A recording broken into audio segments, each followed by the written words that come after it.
নমস্কার বন্ধুরা, পিঙ্কির kitchen with ভিলফুটে তোমাদের সবাইকে স্বাগত ভালোবাসা নিয়ে আজকে নতুন রেসিপি তোমাদের সাথে শেয়ার করছি। বাজার থেকে বড় শঙ্কর মাছ নিয়ে এসছে। অনেকদিন ধরে শঙ্কর মাছ করে মেয়ে বলছিল, তো সেই শঙ্কর মাছ আজকে পেয়েছে বাজারে। তো নিয়ে আসার পর আমি সেটাকে ভালো করে ধুয়ে জল ঝরিয়ে পরিষ্কার করে নিয়েছি। এবার আমি এর মধ্যে দিয়ে দেবো লবণ আর হলুদ। লবণ দিয়ে দিলাম, হলুদ। আমি আজকে এই রেসিপিটা বানাচ্ছি, তোমরাও বাড়িতে এভাবে করে দেখো। আমি একটু অন্যরকম ভাবেই করব, তোমাদের ভালো লাগবে এবং তোমার সেটা কিন্তু অবশ্যই কমেন্ট করে জানিও। আর লাইক, কমেন্ট, শেয়ার এবং সাবস্ক্রাইব করতে কিন্তু ভুলো না। নুন হলুদটা আমি মাখিয়ে নিয়েছি ভালো করে মাছের মধ্যে দিয়ে আমি 5 মিনিট মতন মাখিয়ে রেখে দেবো। তারপরে রান্নাটায় যাব। মাখানো হয়ে গেছে আমার নুন হলুদ। এই রান্নাটা করার জন্য আমি কড়াই বসিয়ে দিয়েছি, কড়াইও গরম হয়ে গেছে। আমি এবার দিয়ে দেবো পরিমাণ মতন সর্ষের তেল। রান্নাটা আমি সর্ষের তেলেই করছি, সর্ষের তেলে করলে রান্নাটা সুস্বাদুটা বেশি হয়। তোমরা চাইলে সাদা তেলেও করতে পারো।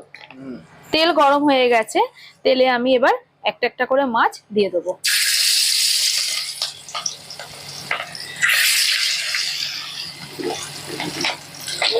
মাছগুলোকে আমি হালকা করে ভেজে নেবো। অল্প অল্প করে দিচ্ছি, কারণ একবারে অনেকগুলো দিলে মাছ ভেঙে যেতে পারে উল্টানোর সময়। তাই আমি অল্প অল্প করে দিয়ে বারে বারে ভেজে নেব।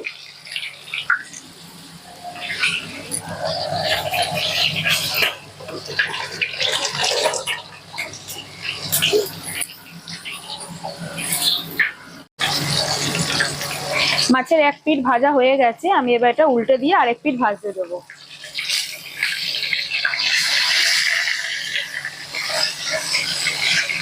শঙ্কর মাছ হচ্ছে পুরো মাংসের মতন খেতে হয় বা মাংসের মতন করে রান্না করতে হয়। পুরো একদম এমন ভাবে রান্না হবে মাংসের মতন, যেন মাংসকেও হার মানিয়ে দেবে। তুমি বুঝবেই না যে তুমি শঙ্কর মাছ খাচ্ছ না মাংস খাচ্ছ। খুবই সুস্বাদু খেতে, এবং ছোট বড় বাচ্চারা বিশেষ করে এটা খেতে খুব ভালোবাসে, যেহেতু এর মধ্যে কাঁটাটা খুব নরম থাকে। এবং বয়স্ক বলো এবং বাচ্চা বলো প্রত্যেকেরই খেতে খুব সুবিধা এবং খেতেও খুব এরা ভালোবাসে।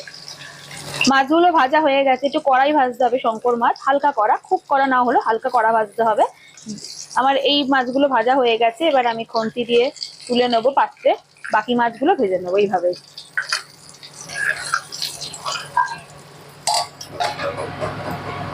সমস্ত মাছ আমি ভেজে পাত্রে তুলে নিয়েছি। এবার আমি মাছের মশলাটা করে নেব। মাছের মশলাটা করার জন্য আমি যে যে উপকরণগুলো নিয়েছি, পেঁয়াজটাকে আমি গ্রেট করে নিয়েছি, আদা রসুনের পেস্ট করে নিয়েছি, আর টমেটোটাকেও আমি গ্রেট করে নিয়েছি, আর একটা গোটা কাঁচা লঙ্কা। ঝালটা তোমরা তোমাদের পরিমাণ, মানে তোমরা যেরকম খাও সেরকম ভাবে তোমরা ঝালটা খাবে। তো এবার আমি ওই মাছ ভেজে রাখা তেলের মধ্যে আমি ফার্স্টে দিয়ে দেবো পেঁয়াজ গ্রেটটা।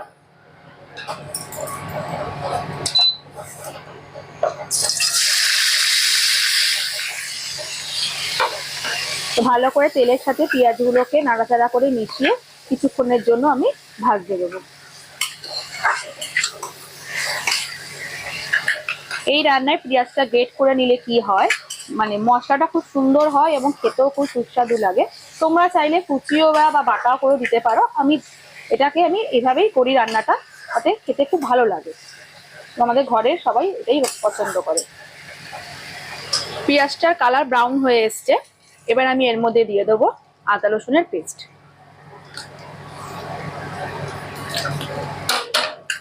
দিয়ে ভালো করে পেঁয়াজের সাথে আদা রসুনটা মিশিয়ে নেবো, নিয়ে মশলাটা ভাজা ভাজা হতে দেবো ততক্ষণ না মশলার থেকে তেল না ছাড়ছে।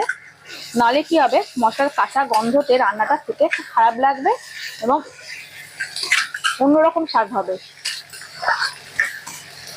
যত ভালো করে মশলা কষানো হবে রান্নার স্বাদ ততটাই বেড়ে যাবে। তেল ছাড়তে অলরেডি শুরু করে দিয়েছে। এবার আমি এর মধ্যে দিয়ে দেবো যে টমেটোটা গ্রেট করে রেখেছিলাম, সেই টমেটোটা দিয়ে দেবো। আবারও একই পদ্ধতিতে সমস্ত পেঁয়াজ আদা রসুনের সাথে টমেটোটাকেও মিশিয়ে নেবো, দিয়ে কিছুক্ষণের জন্য আমি আবার কষতে দেবো।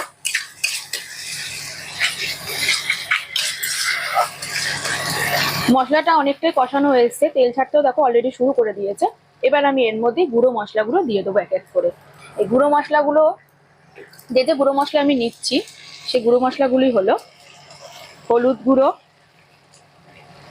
লঙ্কার গুঁড়ো, জিরের গুঁড়ো, আর স্বাদ মতন লবণ। এবার আমি সমস্ত মশলা একবারে এই কড়াইয়ের মধ্যে দিয়ে দেবো।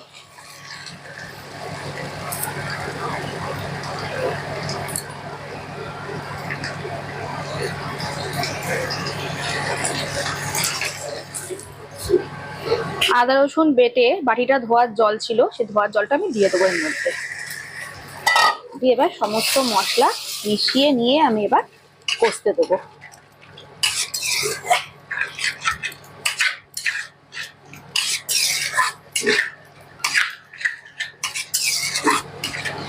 রান্নার স্বাদের ব্যালেন্সটা ঠিক রাখার জন্য আমি দিয়ে দিচ্ছি চিনি।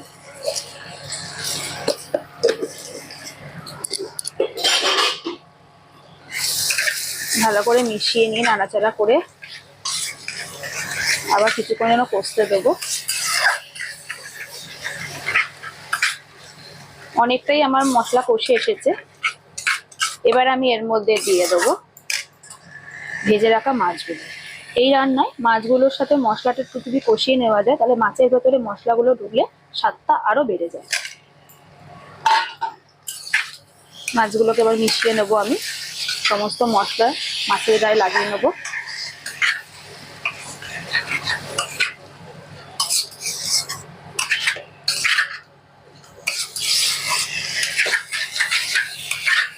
এই রান্নাটা কোনো ঝোল হবে না, পুরোপুরি শুকনো, একদম মাছের গায়ে মশলা লেগে থাকবে, এরকম ভাবেই বানাতে হবে, তবেই খেতে ভালো লাগবে। মাছের সাথে সমস্ত মশলা কষানো হয়ে গেছে। এবার আমি এর মধ্যে দিয়ে দেবো উষ্ণ করে রাখা গরম জল। তোমরা চাইলে কাঁচা জলও দিতে পারো, গরম জলটা দিলে কি হবে রান্নার স্বাদটা আর একটু ভালো হয়। বেশি জল দেবো না, কারণ যেহেতু এটা ঝোল রাখবো না, একদম শুকনো শুকনো মাখা মাখা রাখবো। এই রান্নাটা কেউ ঝোল খায় না।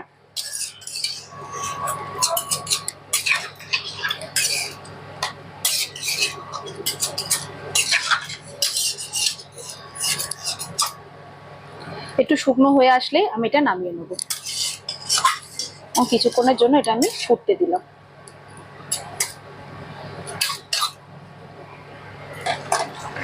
ঝোলটা ফুটতে শুরু করে দিয়েছে। এবার আমি একটা চিড়ে রাখা যে কাঁচা লঙ্কা সেটা আমি দিয়ে দেবো, দিয়ে নাড়াচাড়া করে মিশিয়ে নেব। ঝোলটা ফোটাতে ফোটাতে অনেকটাই ঝোল টেনে এসছে, আর একটু টানলেই আমি নামিয়ে নেব।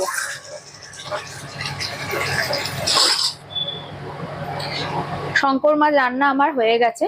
এবার কড়াই থেকে আমি পাত্রে ঢেলে নেব।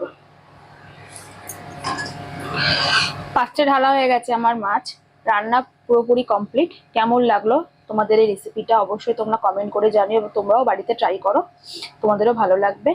এরকম নিত্য নতুন রেসিপি পেতে হলে অবশ্যই আমার চ্যানেলটাকে সাবস্ক্রাইব করে আমার পাশে থেকো, আমাকে সাপোর্ট করো, এবং লাইক কমেন্ট শেয়ার করতে কিন্তু ভুলো না। তাহলে আজ আসছি, দেখা হচ্ছে পরে নতুন কোনো রেসিপির সাথে। তখন তোমরা ভালো থেকো এবং সুস্থ থেকো। টাটা।